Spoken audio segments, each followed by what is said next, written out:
பிதாவாகிய கடவுளிடமிருந்தும் குமாரனாகிய இயேசு கிறிஸ்துவிடமிருந்தும் உங்களுக்கு கிருபையும் சமாதானமும் உண்டாவதாக.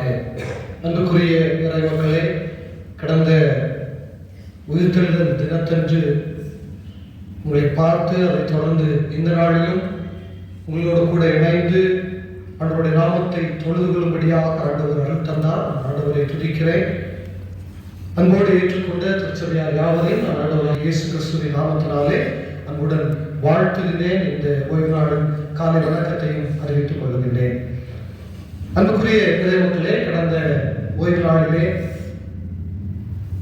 ஆண்டவருடைய உயிர்த்தெழுதலை விசுவாசிப்பதின் வழி எப்படி நாம் சார்ந்து பதற வேண்டும் என்று சொல்லி அந்த காரியங்களை குறித்து கடந்த ஓய்வு நாளிலே தியானித்திருப்பீர்கள் என்று சொல்லி நான் கிறிஸ்துவுக்குள் நம்புகிறேன். சரிதானா? கடந்த ஓய்வு நாளிலே என்ன காரியங்களை குறித்து தியானித்தோம்? சற்று நினைவுபடுத்தி தொடர்ந்து இந்த நாள் திரும்ப ஆசிக்கின்றேன். எப்படி சாட்சி பகர வேண்டும், அதான் வேற எதுவும் சிந்திச்சீங்களா? விசுவாசிக்க வேண்டும், அதன் வழி நாமும் சாட்சி பகர வேண்டும் என்று சொல்லியெல்லாம் நாம் கடந்த ஓய்வு நாளிலே தியானித்திருப்போம். தொடர்ந்து இந்த நாளிலும் நம்முடைய திருமறை பகுதிகள் நமக்கு கற்றுத்தருகின்றதான உண்மை என்ன என்று சொல்லி திருமறை சார்ந்து சிந்திக்க முற்படலாம் என்று சொல்லி ஆசைக்கிறேன். இந்த நாளுக்குரிய சிந்தனை மைய பகுதி லூக்கா நற்செய்தி நூல் 24ஆம் அதிகாரம் வசனங்கள் 36 முதல் 49 வரையிலான இறை வார்த்தைகளை மையமாக கொண்டு நாம் இந்த நாளில் சிந்தனைக்கு நேராக திரும்ப ஆசிக்கின்றேன். இன்றைய சிந்தனை பகுதியிலே திருத்தூதுவர் லூக்கா சில உண்மைகளை நமக்கு சுட்டி காண்பிக்கின்றார். கடந்த ஓய்வு நாளிலே தியானித்த அதே சிந்தனை பகுதியை ஒத்த சிந்தனை பகுதி தான் இந்த ஓய்வு நாளில் நமக்கு என்ன செய்யப்பட்டிருக்கிறது, தரப்பட்டிருக்கிறது. ஆண்டவர் மரித்து உயிர்த்தெழுந்தார். சீஷர்கள் இப்ப எங்க இருக்காங்க? சீஷர்கள் எங்க இருக்கிறாங்க? நற்செய்தி பாடம் படித்தோம் இல்லையா? சீஷர்கள் பூட்டி அறைக்குள்ள என்ன செய்து கொண்டிருக்கிறார்கள்? என்ன செய்து கொண்டிருக்கிறார்கள்? பயந்து நடுங்கி கலக்கத்தோடு பூட்டி அறைக்குள்ளே இருக்கின்றார்கள். யூதர்களுக்கும் பரிசேயர்களுக்கும் வேதப்பாரர்களுக்கும் பயந்த நிலையிலே சீஷர்கள் பூட்டி அறைக்குள்ளே இருக்கின்ற நிலையிலே ஆண்டவர் வசனம் சொல்கிறது. 36வது வசனம் வாசிக்க பார்க்கலாம். இவைகளை குறித்து அவர்கள் பேசிக் கொண்டிருக்கையில் இயேசு தாமே அவர்கள் நடுவிலே நின்று உங்களுக்கு சமாதானம் என்றார் என்று சொல்லி வசனம் நமக்கு சொல்லி. எனக்கு அன்பான தேவ பிள்ளைகளே, இங்கே சீஷர்கள் ஒரு கலக்கத்தோடு நின்று கொண்டிருக்கிறார்கள். கடந்த ஓய்வு நாளிலே நாம் மத்தேயு அல்லது மத்தேயு தானே, மத்தேயு நற்செய்தி நூல் ஆசிரியர் எழுதின காரியத்தை குறித்து சிந்தித்திருந்தோம். இந்த நாளில் லூக்கா நற்செய்தி நூல் ஆசிரியர் எழுதின காரியத்தை குறித்து நாம் சிந்திப்பது நல்லது என்று சொல்லி விரும்புகின்றேன். எனக்கு அன்பான தேவ பிள்ளைகளே, இங்கே நற்செய்தி நூல் ஆசிரியர் சொல்லுகிறார், இந்த காரியங்களை குறித்து சீஷர்கள் பூட்டி அறைக்குள்ளே இருந்து பேசிக் கொண்டிருக்கிற வேளையிலே இயேசு அவர்கள் நடுவில் என்ன செய்தார்? அந்த நின்றார் என்று சொல்லி வேதம் நமக்கு சொல்லுது. மாத்திரமல்ல, அவர் நடுவே நின்று நீங்கள் ஏன் கலங்குகிறீர்கள், திடன் கொள்ளுங்கள் என்று சொல்லி அவர்களை திடப்படுத்தின ஒரு அனுபவத்தை இங்கே நாம் கற்றுக்கொள்ள முடிகிறது. 38வது வசனம் வாசிங்கமா. அவர் அவர்களை நோக்கி நீங்கள் ஏன் கலங்குகிறீர்கள், உங்கள் இருதயங்களில் சந்தேகங்கள் எழும்புகிறது என்ன, நான் தான் என்று அறியும்படி என் கைகளையும் கால்களையும் பாருங்கள் என்று சொல்லி தன்னுடைய கை கால்களில் இருக்கின்றதான காயங்களை ஆண்டவர் சீஷர்களுக்கு என்ன செய்கின்றார்? காண்பிக்கின்றார். என்று சொன்னால் சீஷர்கள் ஆண்டவர் உயிர்த்தெழவில்லை, அவர் என்ன செய்திருக்கிறார்? அவரை யாரோ என்ன செய்து விட்டார்கள்? திருடி சென்று விட்டார்கள் அவருடைய சரீரத்தை என்று சொல்லி தங்களுக்குள்ளாக எண்ணிக்கொண்டு பூட்டி அறைக்குள்ளே என்ன செய்து கொண்டிருக்கிறார்கள்? இவைகளை குறித்து பேசிக் கொண்டிருக்கிறார்கள். அந்த சூழ்நிலையிலே ஆண்டவர் இயேசு அவர் நடுவே நின்று என்னை பாருங்கள், நான் உயிர்த்தெழுந்தேன், என்னுடைய காயங்களை பாருங்கள் என்று சொல்லி ஆண்டவர் அவர்களுக்கு தம்முடைய காயங்களை காண்பிப்பதை நாம் இங்கே கற்றுக்கொள்ள முடியும். மாத்திரமல்ல, வசனம் 39 சொல்லுகிறது, நான் தான் என்று அறியும்படி நான் தான் என்று அறியும்படி கைகளையும் என் என் கால்களையும் பாருங்கள், என் கைகளையும் கால்களையும் பாருங்கள், என்னை தொட்டு பாருங்கள். நீங்கள் காண்கிறபடி எனக்கு மாம்சமும் எலும்புகளும் உள்ளதே உண்டாயிருக்கிறது போல ஒரு ஆவிக்கு இராதே என்று சொல்லி ஆவிக்கு இராதே என்று சொல்லி ஆண்டவர் அவர்களுக்கு என்ன செய்கிறார்? சுட்டி காண்பிக்கிறார். ஏனென்று சொன்னால் சீஷர்கள் வந்து நிற்பது யார் என்று சொல்லி எண்ணினார்கள்? ஏதோ மரித்து போன ஆவிதான் என்ன செய்து விட்டது, வந்து நிற்கிறது என்று சொல்லி ஆண்டவர் உயிர்த்த இயேசு கிறிஸ்துவை பார்த்து தங்களுக்குள்ளாக ஒரு கலக்கம் கொண்டிருந்தார்கள். ஆகவே தான் ஆண்டவர் சொல்றாரு, உள்ளத்திலேயே கலக்கம் கொள்ளுகிறீர்கள், ஏன் உங்கள் இருதயத்திலே பயம் தொற்றிக் கொண்டிருக்கிறது என்று சொல்லி அவரிடத்திலே கேட்டு தன்னுடைய காயங்களை காண்பித்து அவர்கள் என்ன செய்கிறார்? திடப்படுத்துகிறார். ஏன் ஆண்டவர் சீஷர்களை திடப்படுத்த வேண்டும்? ஏன் அவர்களை திடப்படுத்த வேண்டும்? யோவான் நற்செய்தியில் 15ஆம் அதிகாரம் 27ஆம் வசனம், நீங்களும் ஆதி முதல் என்னுடனே கூட எனக்கு சாட்சிகளாய் இருப்பீர்கள் என்று சொல்லி ஆண்டவர் இயேசு தம்முடைய சீஷர்களை பார்த்து சொல்லுகின்றார். 3.5 ஆண்டுகள் சீஷர்களை ஆண்டவர் தெரிவு செய்து அவர்களை வழிநடத்தி பல்வேறு காரியங்களை அவர்களுக்கு கற்றுக் கொடுத்தது எதற்காக?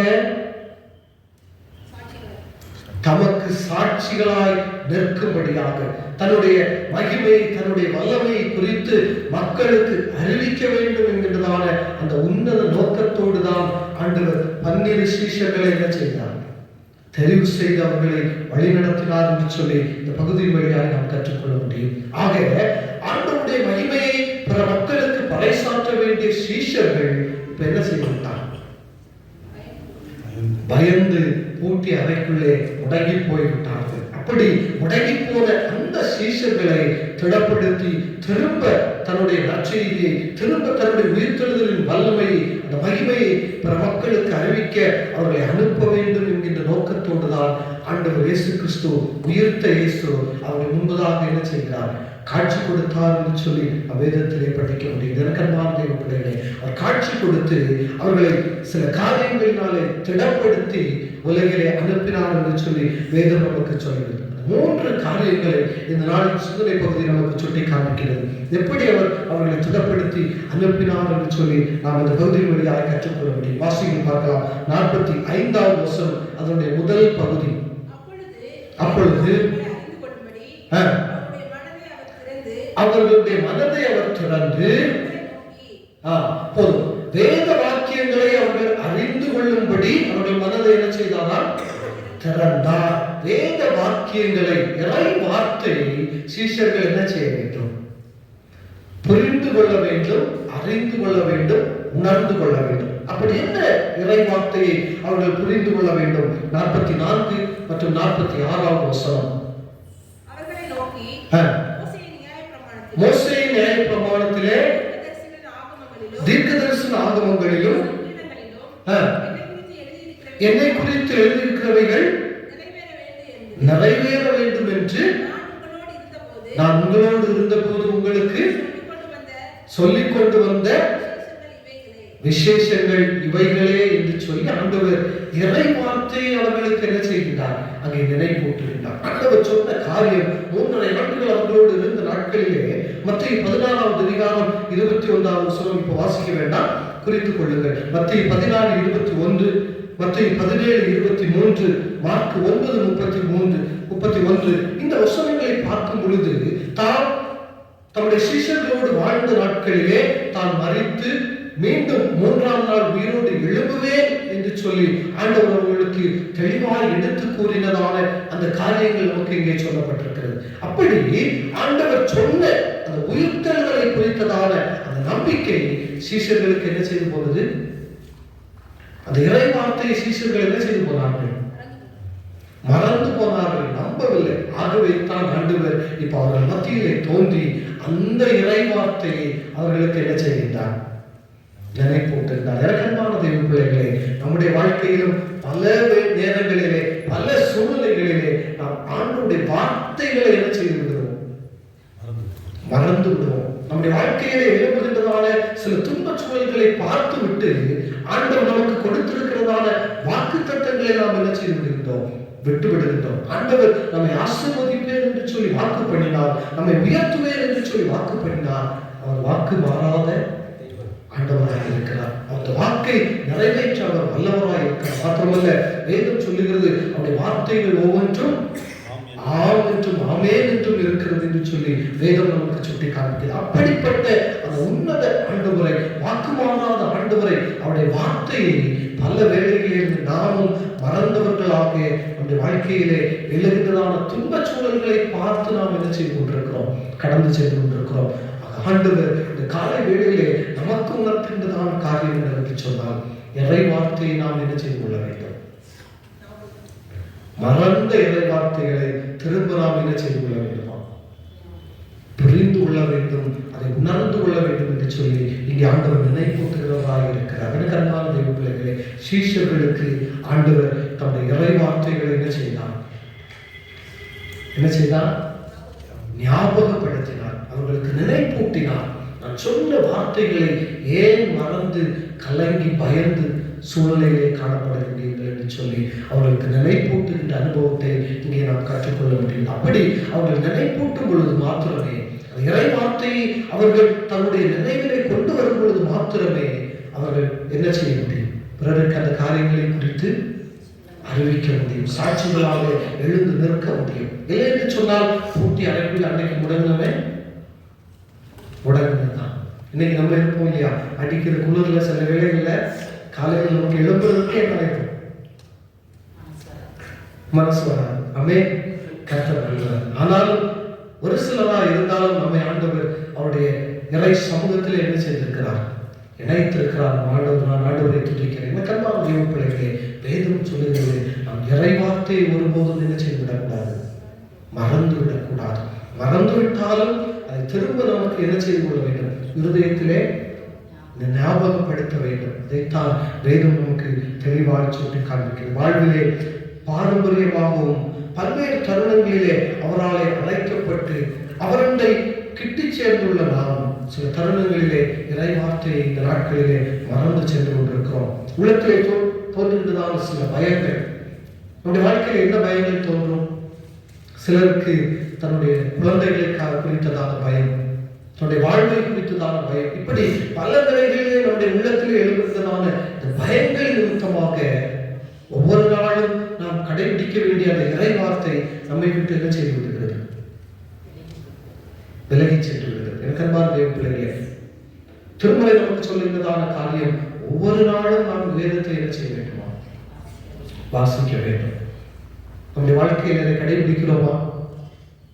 ஒவ்வொரு நாளும் காலையில் வேதத்தை படிக்கிறோமா? படிப்போம் தானா? படிக்கிறோமா இல்லையா? படிக்கிறோம் இல்லையா? நம்முடைய வாழ்க்கையில் சில வேளைகளில் நாம் கடைபிடிக்கிற ஒரு பழக்கம், காலையில் எழுந்து அவசரமா எழுப்பி ஆபீஸுக்கு கிளம்புவோம் இல்லையா? சரிதானா? வேலைக்கு கிளம்புவோம். கிளம்புகிற அவசரத்துல பைபிள் பிடிக்க மறந்துட்டோமே, அவசரமா போய் பைபிளை திறந்து என்ன செய்வோம், வாசிப்போம். யூதாஸ் நாண்டு கொண்டு செத்தான் இயேசுவின் நாமத்தினாலே. ஐயோ, இந்த வசனமா வரணும், மூடிட்டு திரும்ப என்ன செய்வோம், நீயும் போய் அந்தபடியே செய். கர்த்தருடைய நாமத்திற்கு மகிமை உண்டாவதாக. எனக்கு அன்பான தெய்வ பிள்ளைகளே, நம்முடைய வாழ்க்கையிலே இறை வார்த்தையை நினைவுபடுத்துவது அல்லது இறை வார்த்தையை நாம் கை கொள்வதற்கு என்று சொல்லி சில வழிமுறைகள் இருக்கிறது. ஏதோ அவசரப்பட்டு வேதத்தை என்ன செய்யக்கூடாது, திறந்தோம் படித்தோம் என்று சொல்லி இல்லாதபடிக்கு அதற்கென்று சொல்லி ஒரு காலகட்டத்தை நாம் என்ன செய்ய வேண்டும், என்ன செய்ய வேண்டும், ஒதுக்க வேண்டும். எல்லாம் அவசரம் தான் நமக்கு. நம்ம என்ன பிஸியான உலகிலே நாம் என்ன செய்து கொண்டிருக்கிறோம், வாழ்ந்து கொண்டிருக்கிறோம். ஆனாலும் ஆண்டவருக்கு என்று சொல்லி நாம் கொடுக்க வேண்டிய, நம்முடைய வாழ்விலே கொடுக்க வேண்டிய அந்த காலத்தை, அந்த நேரத்தை நாம் ஆண்டவருக்கு என்று சொல்லி கொடுக்கவில்லை என்று சொன்னால் நம்முடைய வாழ்வை நாம் என்ன செய்து போவோம், இழந்து போவோம் என்று சொல்லி வேதம் நமக்கு சொல்லி, அதைத்தான் ஆண்டவர் நமக்கு சுட்டி காண்பிக்கிறார். இறை வார்த்தையை ஒவ்வொரு நாளும் நாம் என்ன செய்ய வேண்டுமா, படிக்க வேண்டும், வாசிக்க கூடாது. நம்ம என்ன செய்யணும், தியானிக்கணும், படிக்கணும். நம்ம நியூஸ் பேப்பர் என்ன செய்வோம், வாசிப்போம். அதே மாதிரி நம்ம வேதத்தை வாசித்துட்டு போக முடியாது. வேதத்தை தியானிக்க வேண்டும். ஆழமாக அந்த காரியத்தை குறித்து ஆண்டவர் என்ன நமக்கு கற்றுத்தருகிறார் என்று சொல்லி வாசித்து அவருடைய சமூகத்தில் அமர்ந்திருக்கும் பொழுது நிச்சயமாக ஏதோ பாஸ்டருக்கு மட்டும் இல்லை ரொம்ப அறிவு மிக்கவர்களுக்கு மட்டும் என்று சொல்லி ஆண்டவர் கொடுப்பதல்ல. ஒவ்வொருவருக்கும் ஆண்டவருடைய வார்த்தை என்ன செய்வார்? உணர்த்துவார். உணர்த்த வல்லவராக இருக்கிறார். அதான் வேதம் சொல்கிறது, தாகம் உள்ளவருக்கு தண்ணீர் கொடுக்கப்படும். தாகத்தோடு இறை வார்த்தையை தேடும் பொழுது ஆண்டவர் நமக்கு அந்த காரியங்களை என்ன செய்வார்?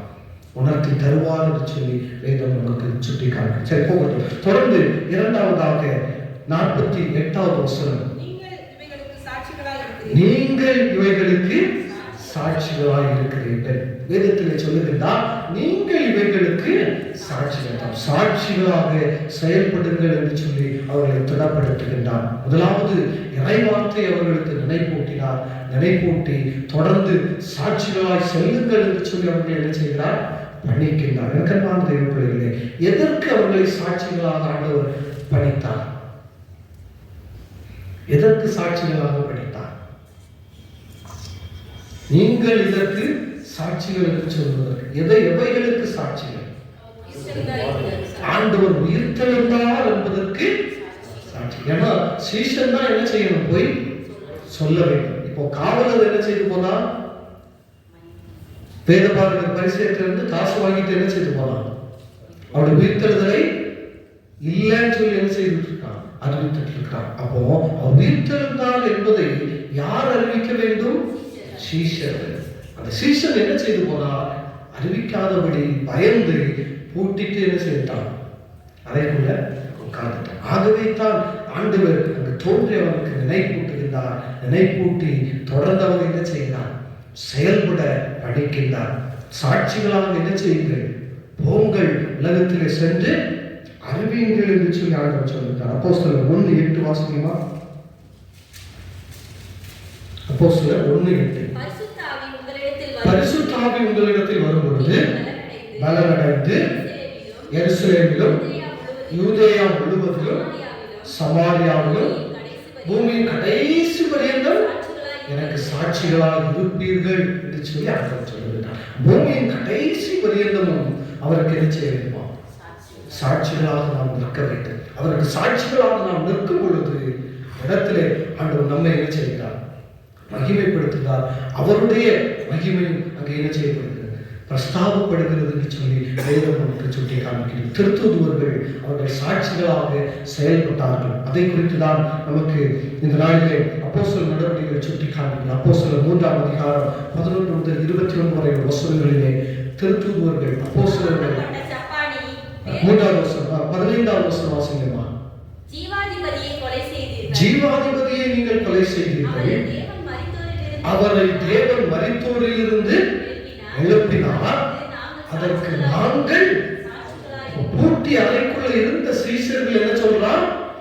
ஜீவாதிபதியை நீங்கள் கொலை செய்தீர்கள், அவரை ஆண்டவர் என்ன செய்தார்? மரித்தோரிலிருந்து உயிரோடு எழுப்பினார், அதற்கு நாங்கள் சாட்சிகள் என்று சொல்லி தைரியமாக தேவாலயத்திலே பறைசாற்றுகிறார் என்று சொல்லி நாம் வேதத்திலே படிக்கின்றோம். அந்த நாட்கள் பண்டிகை காலமாக இருந்தபடியினாலே தேவாலயத்தை சுற்றி, எருசலேம் தேவாலயத்தை சுற்றி அநேக மக்கள் என்ன செய்திருந்தார்கள்? கூடியிருந்தார்கள். அவர்கள் மத்தியிலே இங்கே சாட்சியாக திருத்தூதுவர்கள் செயல்படுவதை நாம் கற்றுக்கொள்ள முடிகிறது. அதைத்தான் அப்போஸ்தலர் 3:11 முதல் 21 வசனங்களிலே இப்போ வாசிக்க வேண்டாம், அந்த வசனங்களிலே நமக்கு சுட்டி காண்பிக்கிறார். மாத்திரமல்ல 6-7 வசனங்கள் வாசிக்க பார்க்கலாம். அப்பொழுது பேதுரு, வெள்ளியும் பொன்னும் என்னிடத்திலே இல்லை, என்னிடத்திலே இருக்கிறதை உனக்கு தருகிறேன், நசரேயனாகிய இயேசு கிறிஸ்துவின் நாமத்திலே எழுந்து நட என்று சொல்லி தூக்கி விட்டார்கள். போதுமா? அங்க என்ன நடக்கிறது? நீ என்ன நிகழ்வு நடந்தது அப்படின்னு பார்த்தீங்கன்னா, ஒரு உடவன் என்ன செய்து கொண்டிருக்கிறான்? தேவாலய வாசல் அருகே இருந்து பிச்சை கேட்டுக் கொண்டிருக்கிறான். பிச்சை கேட்டுக் கொண்டிருக்கிற அந்த மனிதன் பேதுருவையும் யோவானை பார்த்து அவர்களிடத்தில் ஏதாவது கிடைக்கும் என்று சொல்லி அவர்களிடமும் என்ன செய்கிறார்? பிச்சை கேட்கிறார். அப்படி கேட்கின்ற வேளையிலே உள்ளத்திலே ஏகப்பட்ட திடன் பெற்ற ஆண்டவருடைய திருத்தூதுவர்கள் என்ன செய்கிறாங்க?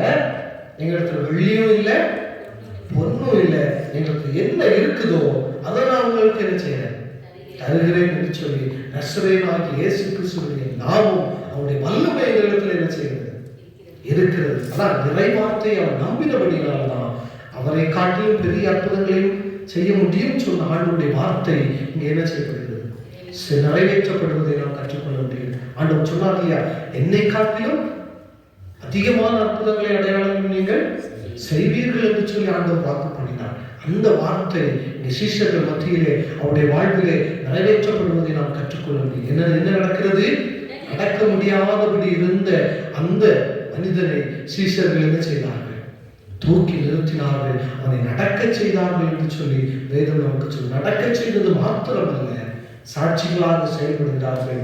எப்படி உயிர்த்த ஆண்டவரை குறித்து நாங்கள் சாட்சிகளாக இருக்கிறோம் என்று சொல்லி மாத்திரமல்ல, அதை தொடர்ந்து வருகின்ற பகுதிகளில் நீங்கள் படித்து பார்த்தீர்கள் என்று சொன்னால் ஒரே பிரசங்கத்துல எத்தனை பேர் ரட்சிக்கப்பட்டாங்களா, 3000 பேர் ரட்சிக்கப்பட்டாங்க. அந்த அளவுக்கு மக்கள் அந்த எருசலேமை சுற்றி இருக்கிறதான பகுதிகளில் என்ன செய்திருந்தார்கள், கூடியிருந்தார்கள்.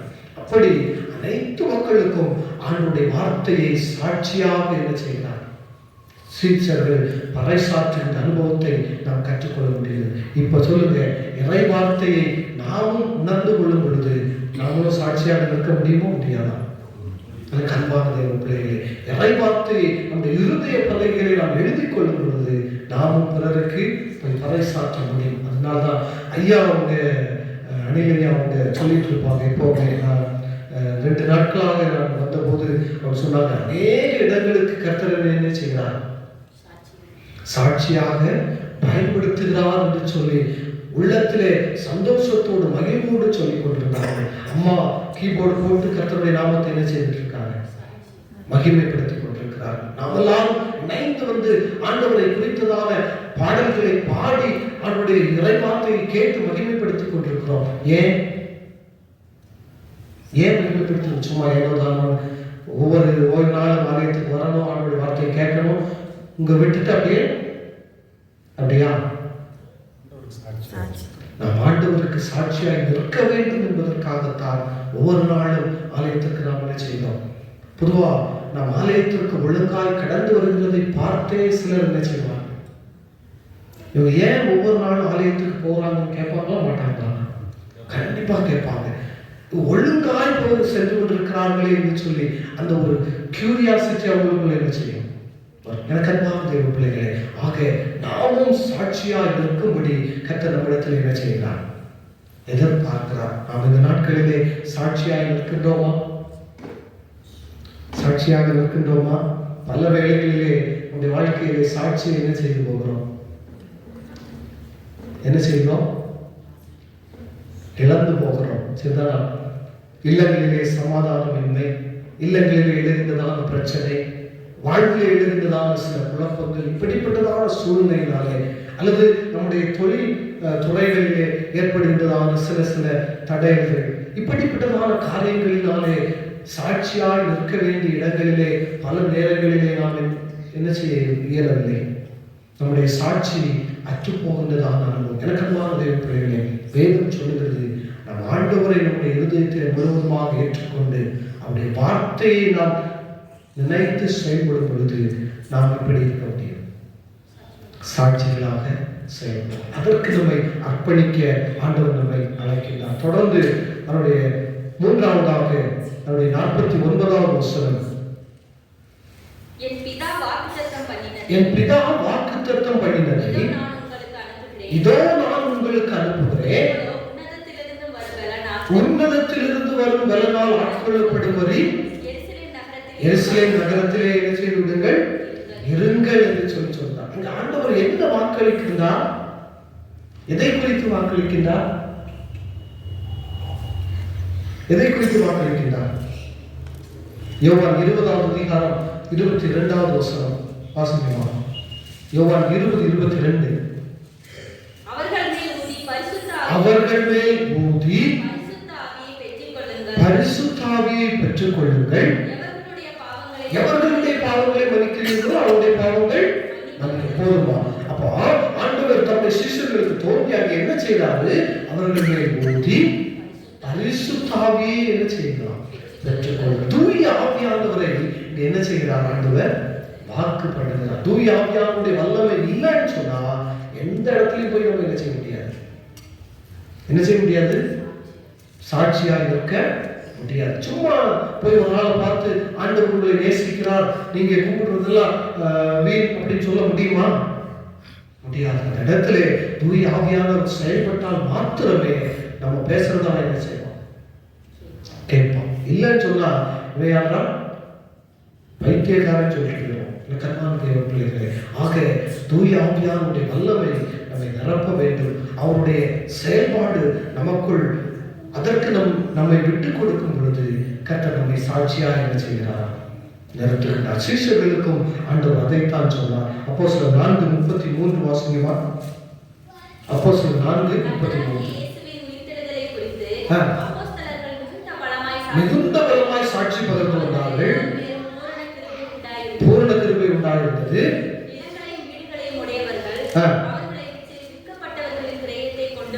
கொண்டு வந்து